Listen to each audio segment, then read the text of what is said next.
شروع اللہ کا نام لے کر جو بڑا مہربان نہایت رحم والا ہے۔ سب تعریف اللہ ہی کو ہے جس نے اپنے محبوب بندے محمد صلی اللہ علیہ وآلہ وسلم پر یہ کتاب نازل کی اور اس میں کسی طرح کی کجی اور پیچیدگی نہ رکھی، بلکہ سیدھی اور سلیس اتاری تاکہ لوگوں کو عذاب سخت سے جو اس کی طرف سے آنے والا ہے ڈرائے، اور مومنوں کو جو نیک عمل کرتے ہیں خوشخبری سنائے کہ ان کے لیے ان کے کاموں کا نیک بدلہ یعنی بہشت ہے جس میں وہ ہمیشہ رہیں گے، اور ان لوگوں کو بھی ڈرائے جو کہتے ہیں کہ اللہ نے کسی کو بیٹا بنا لیا ہے۔ ان کو اس بات کا کچھ بھی علم نہیں اور نہ ان کے باپ دادا ہی کو تھا۔ یہ بڑی سخت بات ہے جو ان کے منہ سے نکلتی ہے، اور کچھ شک نہیں کہ یہ جو کچھ کہتے ہیں محض جھوٹ ہے۔ اے پیغمبر، اگر یہ اس کلام پر ایمان نہ لائیں تو شاید تم ان کے پیچھے رنج کر کر کے اپنے تئیں ہلاک کر دو گے۔ جو چیز زمین پر ہے ہم نے اس کو زمین کے لیے زینت بنایا ہے تاکہ لوگوں کی آزمائش کریں کہ ان میں کون اچھے عمل کرنے والا ہے، اور جو چیز زمین پر ہے ہم اس کو نابود کر کے بنجر میدان کر دیں گے۔ کیا تم خیال کرتے ہو کہ غار اور لوح والے ہماری نشانیوں میں سے عجیب تھے؟ جب وہ نوجوان غار میں جا رہے تو کہنے لگے کہ اے ہمارے پروردگار، ہم پر اپنے ہاں سے رحمت نازل فرما اور ہمارے کام میں درستی کے سامان مہیا کر۔ تو ہم نے غار میں کئی سال تک ان کے کانوں پر نیند کا پردہ ڈالے رکھا، یعنی ان کو سلائے رکھا، پھر ان کو جگا اٹھایا تاکہ معلوم کریں کہ جتنی مدت وہ غار میں رہے دونوں جماعتوں میں سے اس کی مقدار کس کو خوب یاد ہے۔ ہم ان کے حالات تم سے صحیح صحیح بیان کرتے ہیں۔ وہ کئی نوجوان تھے جو اپنے پروردگار پر ایمان لائے تھے، اور ہم نے ان کو اور زیادہ ہدایت دی تھی، اور ان کے دلوں کو مربوط یعنی مضبوط کر دیا۔ جب وہ اٹھ کھڑے ہوئے تو کہنے لگے کہ ہمارا پروردگار آسمانوں اور زمین کا مالک ہے، ہم اس کے سوا کسی کو معبود سمجھ کر نہ پکاریں گے۔ اگر ایسا کیا تو اس وقت ہم نے بے عقلی کی بات کی۔ ان ہماری قوم کے لوگوں نے اس کے سوا اور معبود بنا رکھے ہیں، بھلا یہ ان کے معبود ہونے پر کوئی کھلی دلیل کیوں نہیں لاتے؟ تو اس سے زیادہ کون ظالم ہے جو اللہ پر جھوٹ باندھے؟ اور جب تم نے ان مشرکوں سے اور جن کی یہ اللہ کے سوا عبادت کرتے ہیں ان سے کنارہ کر لیا ہے تو غار میں چل رہو، تمہارا پروردگار تمہارے لیے اپنی رحمت وسیع کر دے گا اور تمہارے کاموں میں آسانی کے سامان مہیا کرے گا۔ اور جب سورج نکلے تو تم دیکھو کہ دھوپ ان کے غار سے داہنی طرف سمٹ جائے، اور جب غروب ہو تو ان سے بائیں طرف کترا جائے، اور وہ اس غار کے کشادہ حصے میں تھے۔ یہ اللہ کی نشانیوں میں سے ہیں، جس کو اللہ ہدایت دے وہ ہدایت یاب ہے، اور جس کو گمراہ رہنے دے تو تم اس کے لیے کوئی دوست راہ بتانے والا نہ پاؤ گے۔ اور تم ان کے متعلق خیال کرو کہ وہ جاگ رہے ہیں حالانکہ وہ سوتے ہیں، اور ہم ان کو دائیں اور بائیں کروٹ بدلاتے تھے، اور ان کا کتا چوکھٹ پر دونوں ہاتھ پھیلائے ہوئے تھا۔ اگر تم ان کو جھانک کر دیکھتے تو پیٹ پھیر کر بھاگ جاتے اور ان سے دہشت میں آ جاتے۔ اور اسی طرح ہم نے ان کو اٹھایا تاکہ آپس میں ایک دوسرے سے دریافت کریں۔ ایک کہنے والے نے کہا کہ تم یہاں کتنی مدت رہے؟ انہوں نے کہا کہ 1 دن یا اس سے بھی کم۔ انہوں نے کہا کہ جتنی مدت تم رہے ہو تمہارا پروردگار ہی اس کو خوب جانتا ہے،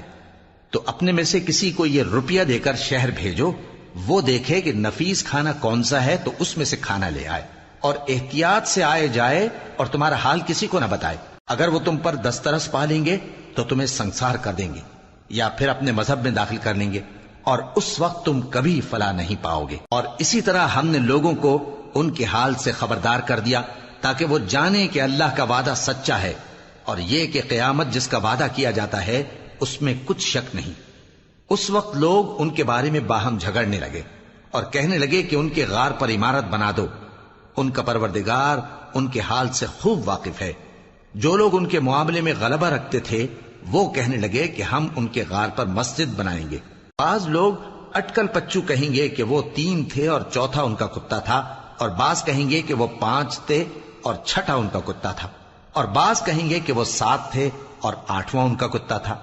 کہہ دو کہ میرا پروردگار ہی ان کے شمار سے خوب واقف ہے، ان کو جانتے بھی ہیں تو تھوڑے ہی لوگ جانتے ہیں۔ تو تم ان کے معاملے میں بحث نہ کرنا مگر سرسری سی بحث، اور نہ ان کے بارے میں ان میں سے کسی سے کچھ دریافت ہی کرنا، اور کسی کام کی نسبت نہ کہنا کہ میں اسے کل کر دوں گا، مگر انشاءاللہ کہہ کر یعنی اگر اللہ چاہے تو کر دوں گا۔ اور جب اللہ کا نام لینا بھول جاؤ تو یاد آنے پر لے لو، اور کہہ دو کہ امید ہے کہ میرا پروردگار مجھے اس سے بھی زیادہ ہدایت کی باتیں بتائے۔ اور اصحاب کہف اپنے غار میں 9 پر 300 سال رہے۔ کہہ دو کہ جتنی مدت وہ رہے اسے اللہ ہی خوب جانتا ہے، اسی کو آسمانوں اور زمین کی پوشیدہ باتیں معلوم ہیں، وہ کیا خوب دیکھنے والا اور کیا خوب سننے والا ہے۔ اس کے سوا ان کا کوئی کارساز نہیں، اور نہ وہ اپنے حکم میں کسی کو شریک کرتا ہے۔ اور اپنے پروردگار کی کتاب کو جو تمہارے پاس بھیجی جاتی ہے پڑھتے رہا کرو، اس کی باتوں کو کوئی بدلنے والا نہیں، اور اس کے سوا تم کہیں پناہ بھی نہیں پاؤ گے۔ اور جو لوگ صبح و شام اپنے پروردگار کو پکارتے اور اس کی خوشنودی کے طالب ہیں، ان کے ساتھ صبر کرتے رہو، اور تمہاری نگاہیں ان میں سے گزر کر اور طرف نہ دوڑیں کہ تم دنیاوی زندگی کی رونقوں کے خواستگار ہو جاؤ۔ اور جس شخص کے دل کو ہم نے اپنی یاد سے غافل کر دیا ہے اور وہ اپنی خواہش کی پیروی کرتا ہے اور اس کا کام حد سے بڑھ گیا ہے، اس کا کہا نہ ماننا۔ اور کہہ دو کہ لوگو یہ قرآن تمہارے پروردگار کی طرف سے برحق ہے، تو جو چاہے ایمان لائے اور جو چاہے کافر رہے۔ ہم نے ظالموں کے لیے دوزخ کی آگ تیار کر رکھی ہے جس کی قناتیں ان کو گھیر رہی ہوں گی، اور اگر فریاد کریں گے تو ایسے کھولتے ہوئے پانی سے ان کی داد رسی کی جائے گی جو پگھلے ہوئے تانبے کی طرح گرم ہوگا، اور جو ان کے چہروں کو بھون ڈالے گا۔ ان کے پینے کا پانی بھی برا اور آرام گاہ بھی بری۔ اور جو ایمان لائے اور کام بھی نیک کرتے رہے تو ہم نیک کام کرنے والوں کا اجر ضائع نہیں کرتے۔ ایسے لوگوں کے لیے ہمیشہ رہنے کے باغ ہیں جن میں ان کے محلوں کے نیچے نہریں بہ رہی ہیں، ان کو وہاں سونے کے کنگن پہنائے جائیں گے، اور وہ باریک دیبا اور اطلس کے سبز کپڑے پہنا کریں گے، اور تختوں پر تکیے لگا کر بیٹھا کریں گے۔ کیا خوب بدلہ اور کیا خوب آرام گاہ ہے۔ اور ان سے 2 شخصوں کا حال بیان کرو جن میں سے ایک کو ہم نے انگور کے 2 باغ عنایت کیے تھے اور ان کے گردا گرد کھجوروں کے درخت لگا دیے تھے اور ان کے درمیان کھیتی پیدا کر دی تھی۔ دونوں باغ کثرت سے پھل لاتے اور اس کی پیداوار میں کسی طرح کی کمی نہ ہوتی، اور دونوں میں ہم نے ایک نہر بھی جاری کر رکھی تھی، اور اس طرح اس شخص کو ان کی پیداوار ملتی رہتی تھی۔ تو ایک دن جبکہ وہ اپنے دوست سے باتیں کر رہا تھا، کہنے لگا کہ میں تم سے مال و دولت میں بھی زیادہ ہوں اور جتھے اور جماعت کے لحاظ سے بھی زیادہ عزت والا ہوں، اور ایسی شیخیوں سے اپنے حق میں ظلم کرتا ہوا اپنے باغ میں داخل ہوا۔ کہنے لگا کہ میں نہیں خیال کرتا کہ یہ باغ کبھی تباہ ہو، اور نہ خیال کرتا ہوں کہ قیامت برپا ہو، اور اگر میں اپنے پروردگار کی طرف لوٹایا بھی جاؤں تو وہاں ضرور اس سے اچھی جگہ پاؤں گا۔ تو اس کا دوست جو اس سے گفتگو کر رہا تھا کہنے لگا کہ کیا تم اس ذات سے کفر کرتے ہو جس نے تم کو مٹی سے پیدا کیا، پھر نطفے سے، پھر تمہیں پورا آدمی بنایا؟ مگر میں تو یہ کہتا ہوں کہ اللہ ہی میرا پروردگار ہے، اور میں اپنے پروردگار کے ساتھ کسی کو شریک نہیں کرتا۔ اور جب تم اپنے باغ میں داخل ہوئے تو تم نے ما شاء اللہ لا قوت الا باللہ کیوں نہ کہا؟ اگر تم مجھے مال و اولاد میں اپنے سے کمتر دیکھتے ہو تو عجب نہیں کہ میرا پروردگار مجھے تمہارے باغ سے بہتر عطا فرمائے، اور تمہارے اس باغ پر آسمان سے آفت بھیج دے تو وہ صاف میدان ہو جائے، یا اس باغ کی نہر کا پانی گہرائی میں اتر جائے تو پھر تم اسے تلاش نہ کر سکو، اور اس کے میووں کو عذاب نے آ گھیرا اور وہ اپنی چھتریوں پر گر کر رہ گیا، تو جو مال اس نے اس پر خرچ کیا تھا اس پر حسرت سے ہاتھ ملنے لگا اور کہنے لگا کہ کاش میں اپنے پروردگار کے ساتھ کسی کو شریک نہ بناتا۔ اس وقت اللہ کے سوا کوئی جماعت اس کی مددگار نہ ہوئی اور نہ وہ بدلہ لے سکا۔ یہاں سے ثابت ہوا کہ حکومت سب اللہ کی ہے، جو معبود برحق ہے وہی بہترین ثواب عطا کرنے والا اور بہترین انجام لانے والا ہے۔ اور ان سے دنیا کی زندگی کی مثال بھی بیان کر دو کہ وہ ایسی ہے جیسے پانی جسے ہم نے آسمان سے برسایا تو اس کے ساتھ زمین کی پیداوار مل کر نکلی، پھر وہ چورا چورا ہو گئی کہ ہوائیں اسے اڑاتی پھرتی ہیں، اور اللہ تو ہر چیز پر قدرت رکھتا ہے۔ مال اور بیٹے تو دنیا کی زندگی کی رونق و زینت ہیں، اور نیکیاں جو باقی رہنے والی ہیں وہ ثواب کے لحاظ سے تمہارے پروردگار کے ہاں بہت اچھی اور امید کے لحاظ سے بہت بہتر ہیں۔ اور جس دن ہم پہاڑوں کو چلائیں گے اور تم زمین کو صاف میدان دیکھو گے، اور ان لوگوں کو ہم جمع کر لیں گے تو ان میں سے کسی کو بھی نہیں چھوڑیں گے، اور سب تمہارے پروردگار کے سامنے صف باندھ کر لائے جائیں گے۔ تو ہم ان سے کہیں گے کہ جس طرح ہم نے تم کو پہلی بار پیدا کیا تھا اسی طرح آج تم ہمارے سامنے آئے، لیکن تم نے تو یہ خیال کر رکھا تھا کہ ہم نے تمہارے لیے قیامت کا کوئی وقت مقرر ہی نہیں کیا، اور اعمال کی کتاب کھول کر رکھی جائے گی تو تم گناہگاروں کو دیکھو گے کہ جو کچھ اس میں لکھا ہوگا اس سے ڈر رہے ہوں گے اور کہیں گے ہائے شامت، یہ کیسی کتاب ہے کہ نہ چھوٹی بات کو چھوڑتی ہے نہ بڑی کو، کوئی بات بھی نہیں مگر اسے لکھ رکھا ہے، اور جو جو عمل کیے ہوں گے سب کو حاضر پائیں گے، اور تمہارا پروردگار کسی پر ظلم نہیں کرے گا۔ اور جب ہم نے فرشتوں کو حکم دیا کہ آدم کو سجدہ کرو تو سب نے سجدہ کیا مگر ابلیس نے نہ کیا، وہ جنات میں سے تھا تو اپنے پروردگار کے حکم سے باہر ہو گیا۔ کیا تم اس کو اور اس کی اولاد کو میرے سوا دوست بناتے ہو، حالانکہ وہ تمہارے دشمن ہیں، اور شیطان کی دوستی ظالموں کے لیے اللہ کی دوستی کا برا بدل ہے۔ میں نے ان کو نہ تو آسمانوں اور زمین کے پیدا کرنے کے وقت بلایا تھا اور نہ خود ان کے پیدا کرنے کے وقت، اور میں ایسا نہ تھا کہ گمراہ کرنے والوں کو مددگار بناتا۔ اور جس دن اللہ فرمائے گا کہ اب میرے شریکوں کو جن کی نسبت تم معبود ہونے کا گمان رکھتے تھے بلاؤ، تو وہ ان کو بلائیں گے مگر وہ ان کو کچھ جواب نہ دیں گے، اور ہم ان کے درمیان ہلاکت کی ایک جگہ بنا دیں گے، اور گناہگار لوگ دوزخ کو دیکھیں گے تو یقین کر لیں گے کہ وہ اس میں پڑنے والے ہیں، اور اس سے بچنے کا کوئی راستہ نہ پائیں گے۔ اور ہم نے اس قرآن میں لوگوں کے سمجھانے کے لیے طرح طرح کی مثالیں بیان فرمائی ہیں، لیکن انسان سب چیزوں سے بڑھ کر جھگڑالو ہے۔ اور لوگوں کے پاس جب ہدایت آ گئی تو ان کو کس چیز نے منع کیا کہ ایمان لائیں اور اپنے پروردگار سے بخشش مانگیں، بجز اس کے کہ اس بات کے منتظر ہوں کہ انہیں بھی پہلوں کا سا معاملہ پیش آئے یا ان پر عذاب سامنے سے آ جائے۔ اور ہم جو پیغمبروں کو بھیجا کرتے ہیں تو صرف اس لیے کہ لوگوں کو اللہ کی نعمتوں کی خوشخبریاں سنائیں اور عذاب سے ڈرائیں، اور جو کافر ہیں وہ باطل کی مدد سے جھگڑا کرتے ہیں تاکہ اس سے حق کو پھسلا دیں، اور انہوں نے ہماری آیتوں کو اور جس چیز سے ان کو ڈرایا جاتا ہے اسے ہنسی بنا لیا ہے۔ اور اس سے بڑھ کر ظالم کون، جس کو اس کے پروردگار کی آیات کے ذریعے سمجھایا گیا تو اس نے ان سے منہ پھیر لیا، اور جو اعمال وہ آگے کر چکا اس کو بھول گیا۔ ہم نے ان کے دلوں پر پردے ڈال دیے کہ اسے سمجھ نہ سکیں، اور کانوں میں ثقل پیدا کر دیا ہے کہ سن نہ سکیں، اور اگر تم ان کو رستے کی طرف بلاؤ تو کبھی رستے پر نہ آئیں گے، اور تمہارا پروردگار بخشنے والا صاحب رحمت ہے۔ اگر وہ ان کے کرتوتوں پر ان کو پکڑنے لگے تو ان پر جھٹ عذاب بھیج دے، مگر ان کے لیے ایک وقت مقرر کر رکھا ہے کہ اس کے عذاب سے کوئی پناہ کی جگہ نہ پائیں گے۔ اور یہ بستیاں جو ویران پڑی ہیں، جب انہوں نے کفر کر کے ظلم کیا تو ہم نے ان کو تباہ کر دیا، اور ان کی تباہی کے لیے ایک وقت مقرر کر دیا تھا۔ اور جب موسیٰ نے اپنے شاگرد سے کہا کہ جب تک میں دو دریاؤں کے ملنے کی جگہ نہ پہنچ جاؤں ٹلنے کا نہیں، خاص صدیوں چلتا رہوں، پھر جب وہ دونوں ان دریاؤں کے سنگم پر پہنچے تو اپنی مچھلی بھول گئے، پھر اس مچھلی نے دریا میں سرنگ کی طرح اپنا رستہ بنا لیا۔ جب آگے چلے تو موسیٰ نے اپنے شاگرد سے کہا کہ ہمارا کھانا لاؤ، اس سفر سے ہم کو بہت تکان ہو گئی ہے۔ اس نے کہا کہ بھلا آپ نے دیکھا کہ جب ہم نے اس چٹان کے پاس آرام کیا تھا تو میں مچھلی وہیں بھول گیا، اور مجھے آپ سے اس کا ذکر کرنا شیطان نے بھلا دیا، اور اس مچھلی نے عجیب طرح سے دریا میں اپنا رستہ بنایا۔ موسیٰ نے کہا یہی تو وہ مقام ہے جسے ہم تلاش کرتے تھے۔ تو وہ اپنے پاؤں کے نشان دیکھتے دیکھتے لوٹ گئے۔ وہاں انہوں نے ہمارے بندوں میں سے ایک بندہ دیکھا جس کو ہم نے اپنے ہاں سے رحمت خاص سے نوازا تھا اور اپنے پاس سے ایک خاص علم بخشا تھا۔ موسیٰ نے ان سے جن کا نام خضر تھا کہا کہ جو علم اللہ کی طرف سے آپ کو سکھایا گیا ہے، اگر آپ اس میں سے مجھے کچھ بھلائی کی باتیں سکھائیں تو میں آپ کے ساتھ رہوں۔ خضر نے کہا کہ تم میرے ساتھ رہ کر صبر نہیں کر سکو گے، اور جس بات کی تمہیں خبر ہی نہیں اس پر صبر کر بھی کیسے سکتے ہو؟ موسیٰ نے کہا اللہ نے چاہا تو آپ مجھے صابر پائیے گا، اور میں آپ کے ارشاد کے خلاف نہیں کروں گا۔ خضر نے کہا اگر تم میرے ساتھ رہنا چاہو تو شرط یہ ہے مجھ سے کوئی بات نہ پوچھنا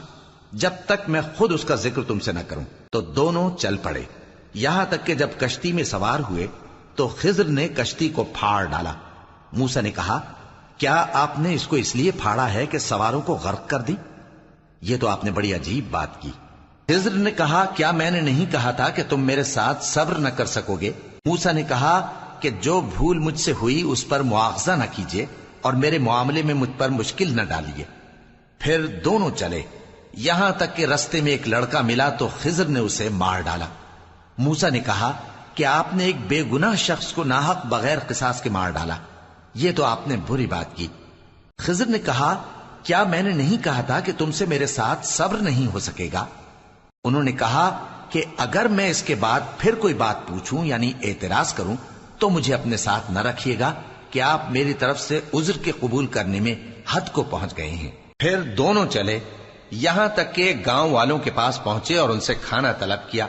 انہوں نے ان کی ضیافت کرنے سے انکار کیا۔ پھر انہوں نے وہاں ایک دیوار دیکھی جو گرا چاہتی تھی، تو خضر نے اس کو سیدھا کر دیا۔ موسیٰ نے کہا کہ اگر آپ چاہتے تو ان سے اس کا معاوضہ لے لیتے تاکہ کھانے کا کام چلتا۔ خضر نے کہا کہ اب مجھ میں اور تم میں علیحدگی، مگر جن باتوں پر تم صبر نہ کر سکے میں ان کا تمہیں بھید بتائے دیتا ہوں کہ وہ جو کشتی تھی غریب لوگوں کی تھی جو دریا میں محنت کر کے یعنی کشتیاں چلا کر گزارا کرتے تھے، اور ان کے سامنے کی طرف ایک بادشاہ تھا جو ہر اچھی کشتی کو زبردستی چھین لیتا تھا، تو میں نے چاہا کہ اسے عیبدار کر دوں تاکہ وہ اسے غصب نہ کر سکے۔ اور وہ جو لڑکا تھا اس کے ماں باپ دونوں مومن تھے، ہمیں اندیشہ ہوا کہ وہ بڑا ہو کر بد کردار ہوگا تو کہیں ان کو سرکشی اور کفر میں نہ پھنسا دے، تو ہم نے چاہا کہ ان کا پروردگار اس کی جگہ ان کو اور بچہ عطا فرمائے جو اخلاقی پاکیزگی میں بہتر اور محبت میں زیادہ قریب ہو۔ اور وہ جو دیوار تھی سو 2 یتیم لڑکوں کی تھی جو شہر میں رہتے تھے، اور اس کے نیچے ان کا خزانہ دفن تھا، اور ان کا باپ ایک نیک آدمی تھا۔ تو تمہارے پروردگار نے چاہا کہ وہ اپنی جوانی کو پہنچ جائیں اور پھر اپنا خزانہ نکالیں۔ یہ تمہارے پروردگار کی مہربانی ہے، اور یہ کام میں نے اپنی طرف سے نہیں کیے،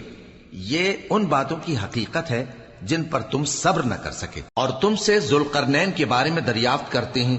کہہ دو کہ میں اس کا کسی قدر حال تمہیں پڑھ کر سناتا ہوں۔ ہم نے اس کو زمین میں بڑا اقتدار دیا تھا اور ہر طرح کا سامان اس کو عطا کیا تھا، تو اس نے ایک سفر کا سامان کیا، یہاں تک کہ جب سورج کے غروب ہونے کی جگہ پہنچا تو اسے ایسا پایا کہ ایک کیچڑ والے چشمے میں ڈوب رہا ہے، اور اس چشمے کے پاس ایک قوم دیکھی۔ ہم نے کہا ذوالقرنین تم ان کو خواہ تکلیف دو خواہ ان کے بارے میں بھلائی اختیار کرو، دونوں باتوں کی تم کو قدرت ہے۔ ذوالقرنین نے کہا کہ جو کفر و بد کرداری سے ظلم کرے گا اسے ہم سزا دیں گے، پھر وہ اپنے پروردگار کی طرف لوٹایا جائے گا تو وہ بھی اسے بڑا عذاب دے گا، اور جو ایمان لائے گا اور عمل نیک کرے گا اس کے لیے بہت اچھا بدلہ ہے، اور ہم اپنے معاملے میں اس سے نرم بات کہیں گے۔ پھر اس نے ایک اور سامان سفر کیا، یہاں تک کہ سورج کے طلوع ہونے کے مقام پر پہنچا تو دیکھا کہ وہ ایسے لوگوں پر طلوع ہوتا ہے جن کے لیے ہم نے دھوپ سے بچاؤ کی کوئی اوٹ نہیں بنائی تھی۔ حقیقت یوں ہی تھی، اور جو کچھ اس کے پاس تھا ہم کو سب کی خبر تھی۔ پھر اس نے ایک اور سفر کا سامان کیا، یہاں تک کہ 2 اونچے سیدھے پہاڑوں کے درمیان پہنچا تو دیکھا کہ ان کے اس طرف کچھ لوگ ہیں کہ بات کو سمجھ نہیں سکتے۔ ان لوگوں نے کہا کہ اے ذوالقرنین، یاجوج اور ماجوج اس علاقے میں فساد کرتے رہتے ہیں، بھلا ہم آپ کے لیے خرچ کا انتظام کر دیں کہ آپ ہمارے اور ان کے درمیان ایک دیوار کھینچ دیں۔ ذوالقرنین نے کہا کہ خرچ کا جو مقدور اللہ نے مجھے بخشا ہے وہ بہت اچھا ہے، تم مجھے قوت بازو سے مدد دو، میں تمہارے اور ان کے درمیان ایک مضبوط رکاوٹ بنا دوں گا۔ تم لوہے کے بڑے بڑے تختے میرے پاس لاؤ۔ چنانچہ کام جاری کر دیا گیا، یہاں تک کہ جب اس نے دونوں پہاڑوں کے درمیان کا حصہ برابر کر دیا اور کہا کہ اب اسے دھوکو، یہاں تک کہ جب اس کو دھونک دھونک کر آگ کر دیا تو کہا کہ اب میرے پاس تانبا لاؤ کہ اس پر پگھلا کر ڈال دوں۔ پھر ان میں یہ قدرت نہ رہی کہ اس پر چڑھ سکیں، اور نہ یہ طاقت رہی کہ اس میں نقب لگا سکیں۔ بولا کہ یہ میرے پروردگار کی مہربانی ہے، پھر جب میرے پروردگار کا وعدہ آ پہنچے گا تو اس کو ڈھا کر ہموار کر دے گا، اور میرے پروردگار کا وعدہ سچا ہے۔ اس روز ہم ان کو چھوڑ دیں گے کہ روئے زمین پر پھیل کر ایک دوسرے میں گھس جائیں گے، اور سور پھونکا جائے گا تو ہم سب کو جمع کر لیں گے، اور اس روز ہم جہنم کو کافروں کے سامنے لائیں گے جن کی آنکھیں میری یاد سے پردے میں تھیں اور وہ سننے کی طاقت نہیں رکھتے تھے۔ اب کیا کافر یہ خیال کرتے ہیں کہ وہ میرے بندوں کو میرے سوا اپنا کارساز بنائیں گے تو میں خفا نہیں ہوں گا؟ ہم نے ایسے کافروں کے لیے جہنم کی مہمانی تیار کر رکھی ہے۔ کہہ دو کہ ہم تمہیں ایسے لوگ بتائیں جو اعمال کے لحاظ سے بڑے نقصان میں ہیں۔ یہ وہ لوگ ہیں جن کی دوڑ دھوپ دنیا کی زندگی میں برباد ہو گئی، اور وہ یہ سمجھے ہوئے ہیں کہ وہ اچھے کام کر رہے ہیں۔ یہ وہ لوگ ہیں جنہوں نے اپنے پروردگار کی آیتوں کو نہ مانا اور اس کے سامنے جانے سے انکار کیا، تو ان کے اعمال ضائع ہو گئے، سو ہم قیامت کے دن ان کے لیے کچھ بھی وزن قائم نہیں کریں گے. یہ ان کی سزا ہے یعنی جہنم، اس لیے کہ انہوں نے کفر کیا اور ہماری آیتوں اور ہمارے پیغمبروں کی ہنسی اڑائی. جو لوگ ایمان لائے اور عمل نیک کیے ان کے لیے بہشت کے باغ بطور مہمانی ہوں گے، ہمیشہ ان میں رہیں گے اور وہاں سے مکان بدلنا نہ چاہیں گے. کہہ دو کہ اگر سمندر میرے پروردگار کی باتوں کے لکھنے کے لیے روشنائی ہو تو قبل اس کے کہ میرے پروردگار کی باتیں تمام ہوں سمندر ختم ہو جائے، اگرچہ ہم ویسا ہی اور اس کی مدد کو لائیں. کہہ دو کہ میں تمہاری طرح کا ایک بشر ہوں، البتہ میری طرف وہی آتی ہے کہ تمہارا معبود وہی ایک معبود ہے. تو جو شخص اپنے پروردگار سے ملنے کی امید رکھے چاہیے کہ عمل نیک کرے اور اپنے پروردگار کی عبادت میں کسی کو شریک نہ بنائے.